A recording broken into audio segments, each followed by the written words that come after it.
तो नमस्कार दोस्तों, स्वागत है आपका लॉर्ड ऑफ द मिस्ट्रीज के एक नई वीडियो में। और नहीं, ये कहानी कंटिन्यूएशन नहीं होगी फोर्थ बुक की। मतलब जहां तक मैंने कवर किया था उससे आगे हम नहीं जा रहे। रादर मैंने आपको कुछ पहले प्रॉमिस किया था, वो प्रॉमिस मैं पूरा कर रहा हूं। प्रॉमिस ये कि थर्ड बुक के एंड के आसपास, जो कि मेरी एलओटीएम की 18th वीडियो थी चैनल पे, वहां ग्रोजेल्स ट्रैवल से रिलेटेड कुछ चीजें थी। मतलब क्लाइंट बुक के अंदर जाता है एंड वहां की दुनिया को एक्सप्लोर करता है, राइट। अब ये जो इन्फो पीस है वो काफी हैवी इन्फो पीस था, लेकिन उसका जानना जरूरी है, लेकिन उस पॉइंट पे नहीं। वहां पे आपको लगता है ऐसे स्टोरी थोड़ी सी स्लो हो जाती। दैट्स व्हाई तब मैंने डिसाइड किया था कि मैं उस पीस को एकदम अलग से आपको बताऊंगा, अच्छे से वीडियो लेके आऊंगा। और वही प्रॉमिस मैं यहां पूरा कर रहा हूं, यानी कि आज क्लाइन एक्सप्लोर करने वाला है ग्रोजेल्स ट्रैवल किताब को। और हाँ, ये थर्ड वीडियो का ही काइंड ऑफ एक पार्ट हुआ। इसको मैं ऑफिशियली नेम नहीं करूंगा पार्ट समथिंग समथिंग एलओटीएम का, नहीं, ये एक अलग से वीडियो बना रहा हूं आपके इन्फॉर्मेशन के लिए। तो अगर जाननी है कुछ एक्स्ट्रा बातें एलओटीएम के वर्ल्ड को लेके, खास करके ग्रोजेल्स ट्रैवल बुक को लेके, तो भैया वीडियो को पूरा देखना है कि नहीं। तो ग्रोजेल्स ट्रैवल बुक के अंदर क्लाइंट गया कैसे होगा? ऑफ कोर्स खून लगा के, एंड ये एक्सप्लोरेशन करने गया है। ये तब हो रहा है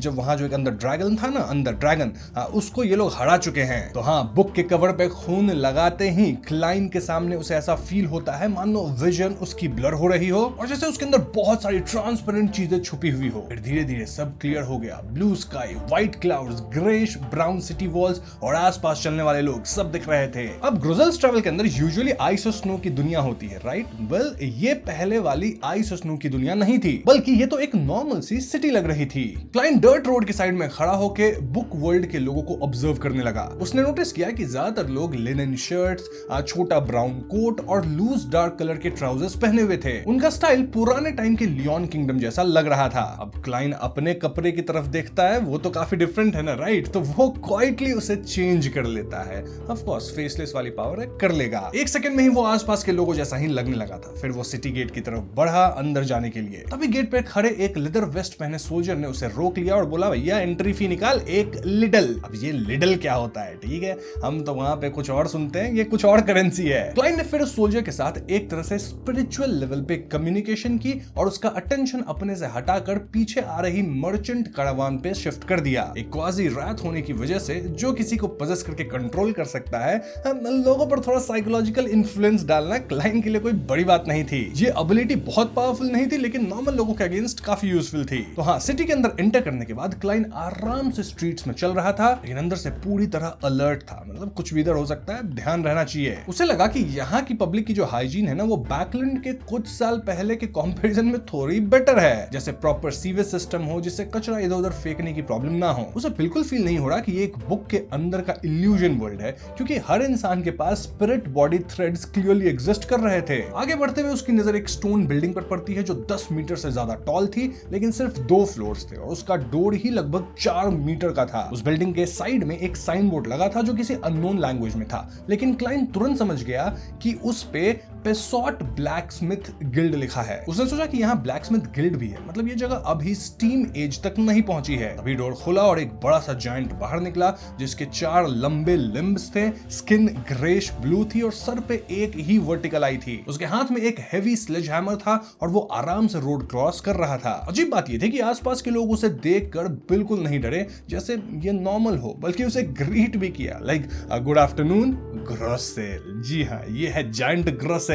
ये नाम सुनते ही क्लाइंट के अंदर एक शॉक सा आया, क्योंकि उसे कुछ तो फेमिलियर लगा। वो जायंट के पीछे जाने वाला था, लेकिन तब तक जायंट दूसरी स्ट्रीट में मुड़कर गायब हो चुका था। क्लाइंट वहीं रुककर इंटरसेक्शन को देखते हुए सोचने लगा कि क्या बुक वर्ल्ड में एक और ग्रोजेल है या ये कोई अलग स्टोरी चल रही है, क्योंकि ओरिजिनल वर्ल्ड में तो ग्रोजेल नेशन ऑफ फ्रॉस्ट के बैटल में खत्म हो गया था। इतने सारे क्वेश्चंस के बावजूद क्लाइंट ने जल्दीबाजी नहीं की और साइड में एक बार के अंदर चला गया। बार के अंदर इसलिए क्योंकि ऐसे प्लेसेस पे ही ना सबसे ज्यादा मिक्स्ड और यूजफुल इंफॉर्मेशन मिलती है, राइट। हाँ, वो बार काउंटर के पास एक आदमी को देखा जो कि ब्लैक पॉइंटेड हैट और एक अजीब सा एसिमेट्रिकल कोट पहने हुए था। उसका लुक काफी हैंडसम था। फ्लैक्सन कलर के बाल, डीप ब्राउन आंखें, शार्प नाक और पतले होंठ। वो कोई और नहीं बल्कि सोलोमन एम्पायर का विस्काउंट मोबेट ज़ोरोएस था। उसे देखते ही क्लाइंट के दिमाग में वो सीन फ्लैश हो गया जब ड्रीम स्टीलर अचानक तेजी से बूढ़ा हो गया था और गिरते हुए एल्विस सॉन्गस्टर सियाटस की तरफ घिसते घिसते उसका हाथ पकड़ने की कोशिश कर रहा था। उसे इतना क्लियर याद आया जैसे कल ही हुआ हो। याद है ना, जब ये लोग बुक से निकले तो को क्या हुआ था, लेकिन फिर भी मोबेट दोबारा उसके सामने बैठा हुआ था। क्लाइंट का एक्सप्रेशन थोड़ा सा तो सीरियस हो गया था और वो उसके पास जाकर उसके साइड में बैठ गया। अब मोबेट ऑफ कोर्स क्लाइंट से पूछता है कि भैया तुम कौन हो, और क्लाइंट कहता है कि मैं हूं from the nation of Frost. इस बात पे मोबेट हंसता है, कहता है भैया नेशन ऑफ फ्रॉस्ट यही है,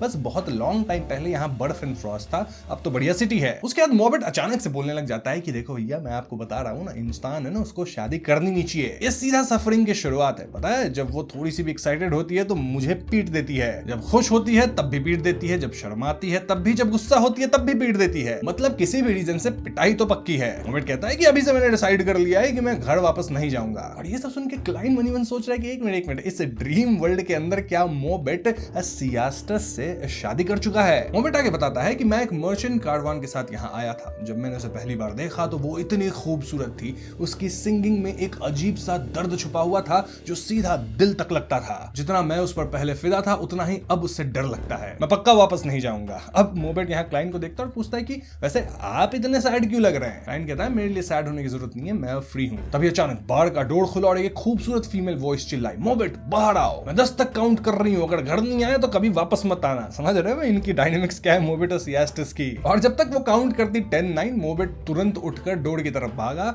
और बोलता हुआ गया कि मुझे पता है आपके पास पेशेंस नहीं है, आप हमेशा 8 के बाद सीधा 2 पर आ जाती हैं। मतलब वो 10 तक बोली, गिनती भी नहीं, 10, 9, फिर 8, फिर 2 और फिर पिटाई। क्लाइंट तुरंत मुड़कर सियाटस को देखता है, लेकिन उसका अब उससे बात करने का कोई इंटेंशन नहीं था। असली मोबेट और सियाटस तो पहले ही खत्म हो चुके थे, यहाँ जो है वो सिर्फ बुक वर्ल्ड के कैरेक्टर्स हैं। क्लाइंट बाहर से निकलकर पास की एक सुनसान गली में गया, जहां उसने डिसाइड किया कि वो इस वर्ल्ड का स्पिरिट वर्ल्ड कैसा है ये चेक करे। उसने अपने दिमाग में स्फेरिकल लाइट्स इमेजिन किए, धीरे धीरे अपने थॉट्स को एम्प्टी किया और खुद को काम किया। जैसे ही उसकी स्पिरिचुअलिटी बाहर स्प्रेड होने लगी, उसके आसपास कुछ अजीब और समझ से परे इल्यूजन जैसे फिगर्स दिखने लगे। लेकिन ऊपर स्काई में तो वो 7 रंगों वाली चमक जिसमें इंडियन नॉलेज होता है वो बिल्कुल नहीं था। मतलब 7 लाइट्स होता है ना, वो तो नहीं था। मतलब कि इस वर्ल्ड में ये जो ड्रीम वर्ल्ड है पता नहीं एग्जिस्ट कर रही है, यहाँ 7 लाइट तो एग्जिस्ट नहीं करती। और इसी वजह से शायद या पता नहीं जो भी रीजन है, यहाँ स्पिरिट वर्ल्ड क्रीचर्स की क्वांटिटी भी काफी कम है। मतलब ये क्लियरली एक फेक स्पिरिट वर्ल्ड है जो बुक ने क्रिएट किया है। क्लाइंट ने आगे स्टेप लिया तो उसके विजन में कलर्स बहुत ज्यादा इंटेंस हो गए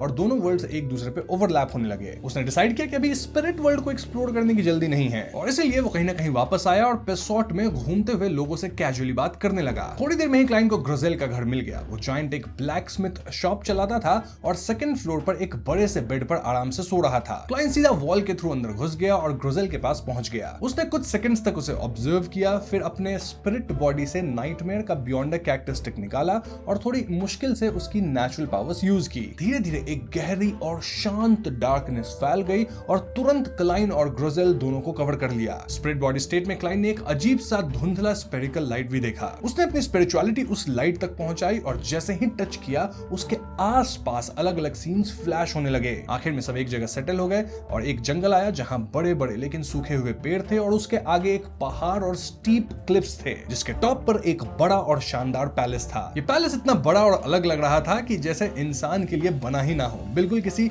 मिथ जैसा फील दे रहा था और उसके ऊपर गिरती हुई शाम की रोशनी फ्रोजन सी लग रही थी। क्लाइंट ने इस पैलेस को पहले भी देखा था। ये जायंट किंग का कोर्ट था जो गॉड्स के बैटलफील्ड के ड्रीम वर्ल्ड में देखा था, लेकिन इस बार एंगल अलग था क्योंकि इस बार वो उसे पीछे की तरफ से देख रहा था। एंड क्लाइंट समझ जाता है फॉरेस्ट को भी देख के कि ये वेनिंग फॉरेस्ट है जिसे ग्रोजेल जायंट किंग्स कोर्ट के टाइम पे गार्ड करता था। इस जंगल के पेड़ 10 मीटर ऊंचे थे और उनका ट्रंक इतना मोटा था कि कई जायंट्स मिलकर भी उन्हें घेर पाते, लेकिन उनकी बार्क पर हर जगह सड़ने के निशान थे। लीव्स और ब्रांचेस ज्यादातर सूख चुकी थी और नीचे गिर रही थी और जब सब एक साथ उलझी हुई थी तो ऐसा लग रहा था जैसे हवा में कोई डार्क क्लाउड लटक रहा हो। ग्रोजेल और उस जैसे दिखने वाले जायंट्स फॉरेस्ट के बॉर्डर पर गार्ड कर रहे थे और किसी के हाथ में एक्स था, किसी के हाथ में ब्रॉड स्वॉर्ड और सब पूरी कंसंट्रेशन के साथ एरिया डिफेंड कर रहे थे। ग्रोजेल के मुताबिक इस वेनिंग फॉरेस्ट में जायंट किंग ऑर्मीर के फादर और मदर की बॉडीज दफन थी। इस एंशिएंट गॉड के अलावा किसी और को अंदर जाने की परमिशन नहीं थी। इनफैक्ट इन गार्ड्स तक को जाने की परमिशन नहीं थी। हाँ, जायंट किंग ऑर्मीर के पेरेंट्स शायद वही सो कॉल्ड जायंट्स थे जो सबसे ज्यादा पागल, क्रूल और फेरोशियस टाइप के थे, जायंट्स। लेकिन क्लाइंट को एक बात अजीब लगी, ग्रोजेल ऐसा ड्रीम क्यों देख रहा था? सौ में कैजुअल बातों से क्लाइंट को इतना तो पता चल चुका था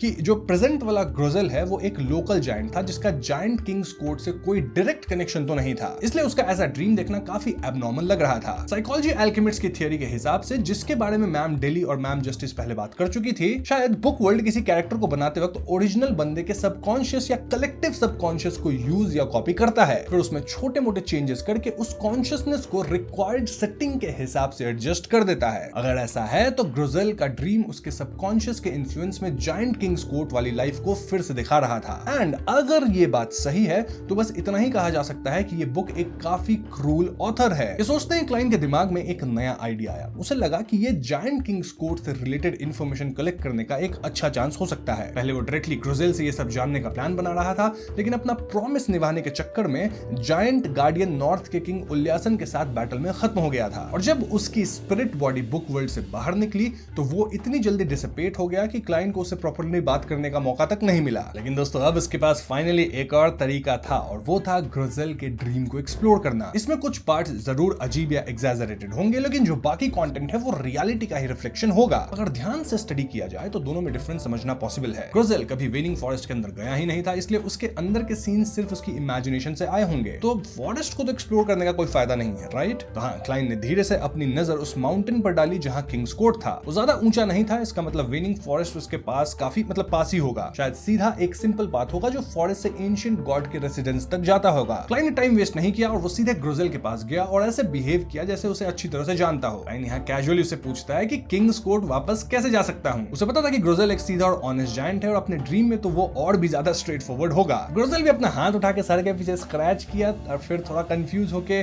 नीचे देखा और मुस्कुराते हुए बोला कि बस बैरन टनल है ना, उससे ही जाना होता है। उसने आगे की तरफ पॉइंट करके कहा कि उस बड़े पत्थर का चक्कर लगाओगे तो वो बैरन टनल तुम्हें दिख जाएगा। क्लाइन ने थैंक यू बोलते हुए हल्का सा झुककर उसे शुक्रिया किया। जब ग्रोजेल उसे जाते हुए देख रहा था तो फिर से अपने सर के पीछे स्क्रैच करते हुए धीरे से बोला कि ये आदमी था कौन और क्यों इतना फेमिलियर लग रहा है। जब क्लाइन ने उस बड़े से पत्थर का चक्कर लगाया जो माउंटेन से बाहर निकला हुआ था तो उसके सामने एक नया सीन खुल गया। उसने देखा एक बहुत बड़ा केव है, कम से कम 30 मीटर ऊंचा। केव के बाहर एक स्टोन स्टील खड़ा था जिसमें एक जायंट का फेस कार्व था, एक सिंगल वर्टिकल आई, शार्प नाक और भरे हुए लिप्स, जैसे किसी जायंट का चेहरा दबाकर उसमें फिट कर दिया गया हो। जैसे ही क्लाइन पास आया उस स्टील के लिप्स हिलने लगे और आवाज आई, आप इतनी जल्दी किंग्स कोर्ट वापस क्यों जा रहे हैं? क्लाइन ने बिना घबराए सीधे जवाब दिया कि ये सब हिज मैजेस्टी के ऑर्डर्स पे हो रहा है। उसे पता था कि ये ड्रीम वर्ल्ड है और यहाँ के लोग ग्रोजेल के लेवल की अंडरस्टैंडिंग रखते हैं। स्टील के लिप्स हिलते रहे और उसने कहा कि आपको एक सवाल का जवाब देना होगा तभी आप आगे जा सकते हैं। क्लाइन ने अंदर अंदर सोचा कि अगर अरोडेस होता तो मजा आ जाता, लेकिन फिर कामली बोला ठीक है पूछो। थोड़ी देर चुप रहने के बाद स्टील ने सवाल पूछा, अगर आपकी वाइफ, आपकी डॉटर और एक औरत जिसे आप पसंद करते हैं तीनों पूछे कि कौन सबसे ज्यादा ब्यूटीफुल है तो आप किसको चूज करेंगे? ये सुन के क्लाइन थोड़ा हैरान हुआ क्योंकि ये बिल्कुल अलग टाइप का सवाल था और ऐसे भी क्लाइन वर्जिन ही मरेगा, ठीक है, तो इसको ये सब कौन ब्यूटीफुल है ये सब सवाल मत पूछो। क्लाइन कुछ सेकंड सोचा और फिर बोला कि मेरी इंटेलिजेंस इतनी नहीं कि मैं ये डिसाइड कर सकूं, मैं किसी ज्यादा इंटेलिजेंट बंदे को ये डिसीजन लेने दूंगा। फिर उसने ऐड किया कि वो बंदा हमारे किंग है। स्टील कुछ सेकंड्स के लिए बिल्कुल चुप हो गया कि अब इसे क्या बोलूं, ये तो मेरे किंग को ही बड़ाई कर दिया है।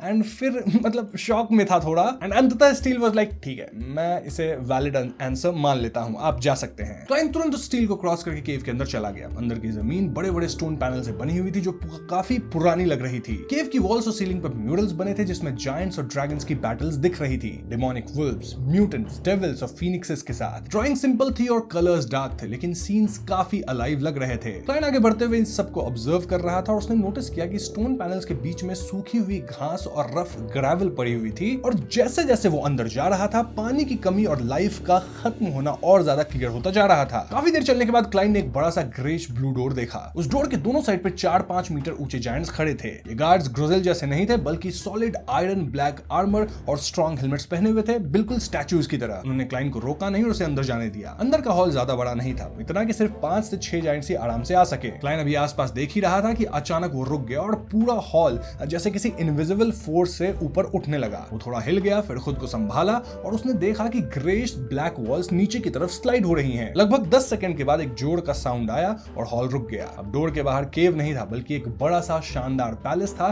जो स्टोन कॉलम्स पर टिका हुआ था। क्लाइन तुरंत बाहर निकला और इंटरेस्ट के साथ सब ऑब्जर्व करने लगा। काइंड ऑफ लिफ्ट जैसा था, ऊपर उठा, समझ रहे हो? और यही क्लाइन सोचता भी है, मतलब कि ये जायंट किंग्स कोर्ट का एक एलिवेटर जैसा कुछ है और ये जगह शायद गार्ड्स के रहने की है। बाहर एक लंबी टेबल थी जो ह्यूमन से भी ऊंची थी। बड़े बड़े बड़े चेयर्स थे और साइड में रूम्स थे जिसमें नीटली अरेंज्ड बेड्स थे। क्लाइन ये सब देखते हुए आगे बढ़ा और एक म्यूरल के सामने रुक गया। उस म्यूरल में एक जायंट था जो कि फुल सिल्वर कलर का आर्मर पहने हुए था। उसकी हाइट का एग्जैक्ट अंदाजा नहीं था, लेकिन वो क्लिफ के पास खड़ा था और उसके हाथ में स्वॉर्ड था जो ऊपर की तरफ पॉइंट कर रहा था। उसके बॉडी से ब्राइट लाइट निकल रही थी जैसे सूरज उग रहा हो और आसपास के जायंट्स उसके सामने झुककर मतलब कर रहे थे जैसे किसी को वर्शिप कर रहे हो। क्लाइन ने सोचा कि क्या ये जायंट किंग का बेटा गॉड ऑफ डॉन बधेल हो सकता है। बधेल BADHEIL बधियल, जो भी प्रोनाउंसिएशन है, क्या वो है। उसने ध्यान से देखा तो उसका फेस मास्क से कवर्ड था, बस आंखों से डॉन जैसी लाइट आ रही थी। इस सीन उसे बैकलैंड के अंडरग्राउंड रूइंस में गॉड ऑफ कॉम्बैट की स्टैचू की याद दिलाती थी। उसने सोचा कि क्वीन मिस्टिक ने बताया था कि गॉड ऑफ कॉम्बैट एक एंशिएंट जायंट था और उनका ग्रेट ट्वाइलाइट हॉल भी जायंट किंग्स कोड जैसा ही लगता है। शायद ये सेम लाइनेज हो या बधेल ने बाद में अपने फादर की अथॉरिटी ले ली हो, लेकिन ऑफ कोर्स ये सब सिर्फ एक गेस था, कोई सॉलिड प्रूफ नहीं है इस बात का। फिर क्लाइन ने ऑपोजिट वॉल देखी जहां एक और म्यूरल था, लेकिन इस बार एक फीमेल जायंट दिख रही थी। वो लेदर वेस्ट और लॉन्ग स्कर्ट पहने हुई थी, उसका एक्सप्रेशन सॉफ्ट था और उसकी सिंगल वर्टिकल आई नीचे की तरफ फोकस थी। उसके हाथ में व्हीट और फ्रूट्स थे और उसके आसपास गोल्डन फील्ड्स, लेक्स और फ्रूट वाले ट्रीज बने हुए थे। क्लाइन ने सोचा कि ये giant queen goddess of harvest Ombella हो सकती हैं। उसने नोटिस किया कि यहाँ जायंट किंग ऑर्मिड का कोई म्यूरल नहीं है,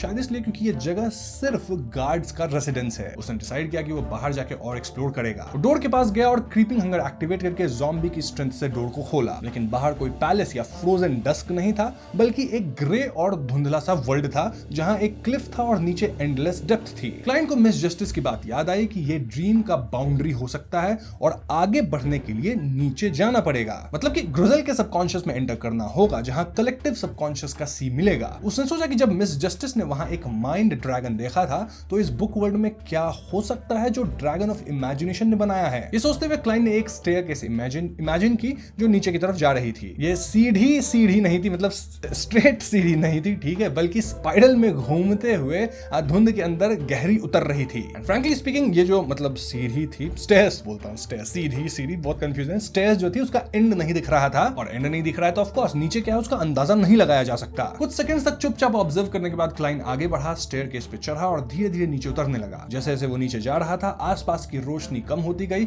और एक ग्रे धुंधला सा ग्लो पूरी जगह को कवर करने लगा। उसे फील होने लगा जैसे वो किसी अंधेरे बिल्कुल साइलेंट रूम में बंद हो रहा हो। धीरे धीरे उसे अपने खून की आवाज और हार्ट बीट भी सुनाई देने लगी और हार्ट बीट तेज होने लगी जैसे पैनिक और डर कंट्रोल से बाहर जा रहा हो। क्लाइन ने तुरंत अपना फोकस टाइट किया और स्फेरिकल लाइट्स इमेजिन करके अपने इमोशंस को स्टेबलाइज किया। उसके साइड में एक ग्रेस व्हाइट क्लिफ खड़ा था जो ग्रोजेल के कॉन्शियसनेस का डोमेन लग रहा था। वो बिल्कुल डेड जैसा साइलेंट था, लेकिन आसपास की ग्रेनेस कभी कभी चमक रही थी। क्लाइन ने ध्यान से देखा तो एक लाइट पॉइंट में एक जायंट किसी इंसान को चीर कर खा रहा था और एक छोटा सा ग्रोजेल डरा हुआ दिख रहा था जो क्लियरली उस वक्त एडोलेसेंट था, मतलब थोड़ा छोटा था। सीन फ्लैश होकर एक फ्रोजन डस्क वाले माउंटेन पीक पर शिफ्ट हो गया जहां टाइम जैसे रुक सा गया हो। क्लाइन अभी ग्रोजेल के सबकॉन्शियस से यूजफुल इन्फो ढूंढने ही वाला था कि अचानक उसे किसी जानवर की हेवी ब्रीदिंग जैसी आवाज सुनाई दी। तुरंत ही धुंध में से एक बड़ा सा हाथ निकला, मतलब ग्रेश ब्लू स्किन था उसका, जिसमें सड़ने के निशान थे और चिपचिपा लिक्विड लगा हुआ था, और सीधा उसके एंकल को पकड़ने की कोशिश की। फिर एक के बाद एक ऐसे ही हाथ नीचे से निकलने लगे जैसे क्लाइन को फोर्सफुली नीचे खींचना चाहते हो।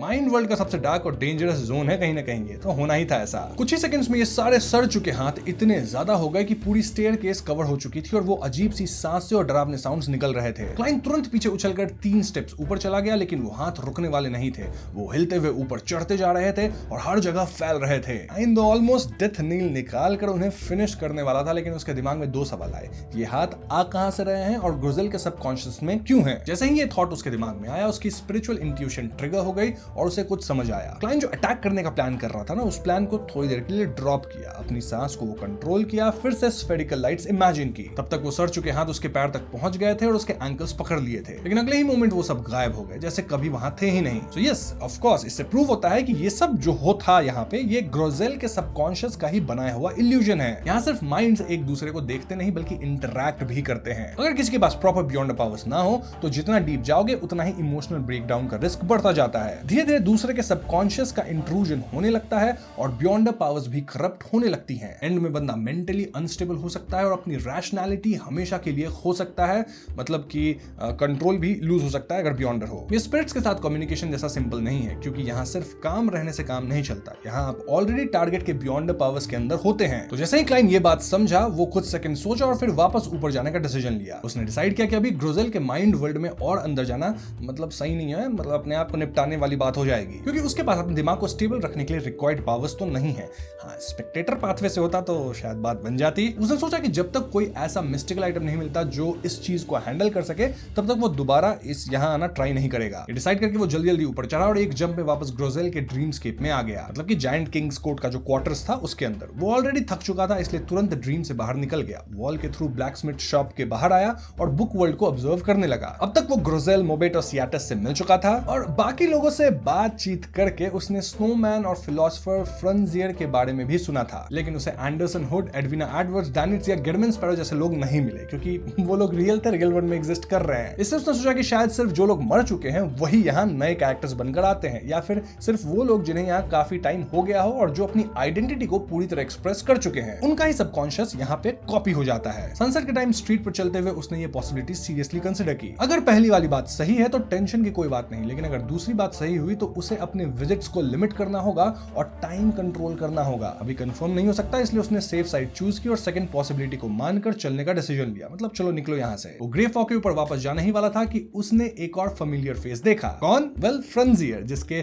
ब्लैक बाल थे, ब्लू आईज थे और एक वुडन बेंच पर बैठा हुआ स्काई को देख रहा था। और स्काई भी सनसेट हो रहा है तो आग जैसा लग रहा था। उसे याद आया कि इस लियोन सोल्जर की ऐश अर्न अभी भी उसके पास है और वो उसे बैकलैंड में चर्च ऑफ स्टॉर्म्स के सेमेट्री में वापस देने का प्लान कर रहा था। क्लाइन चुपचाप उसके पास गया और उसके साइड में बैठकर कैजुअली पूछा कि आप क्या सोच रहे हैं। फ्रंजियर ने नजर हटाए बिना धीरे से जवाब दिया कि वो सोच रहा है कि वो कौन है, कहां से आया है और वापस कैसे जाए। फिर बिना क्लाइन के कुछ और पूछने का वेट किए उसने हल्का सा हंसकर सर हिला दिया। वो कहता है कि आखिर मुझे लगता है कि मैं यहाँ बिलोंग नहीं करता, मैं अभी खुद जैसा फील नहीं कर रहा और कहीं ना कहीं कोई जगह है जो मेरा इंतजार कर रही है, जहां मुझे वापस जाना चाहिए। ये सब सोचने पर लोग मेरा मजाक बनाते हैं, इसलिए उन्होंने मुझे फिलोसोफर का टाइटल दे दिया है। ये बोलते बोलते वो सेटिंग सन को देखते हुए फिर से चुप हो गया, जैसे किसी ट्रांस में चला गया। क्लाइन ने कुछ नहीं कहा, वो बस चुपचाप उसके साथ बैठा रहा और सनसेट देखता रहा। आखिर में वो बिना आवाज के वहां से गायब हो गया। फ्रंजियर को पता भी नहीं चला कि उसके पास बैठा आदमी जा चुका है। वो बस वहीं बैठा रहा, बिल्कुल एक स्टैचू की तरह, दूर कहीं आसमान में देख रहा था। एंड यस, इस तरह से क्लाइन ग्रोजेल ट्रैवल डायरी को एक्सप्लोर करके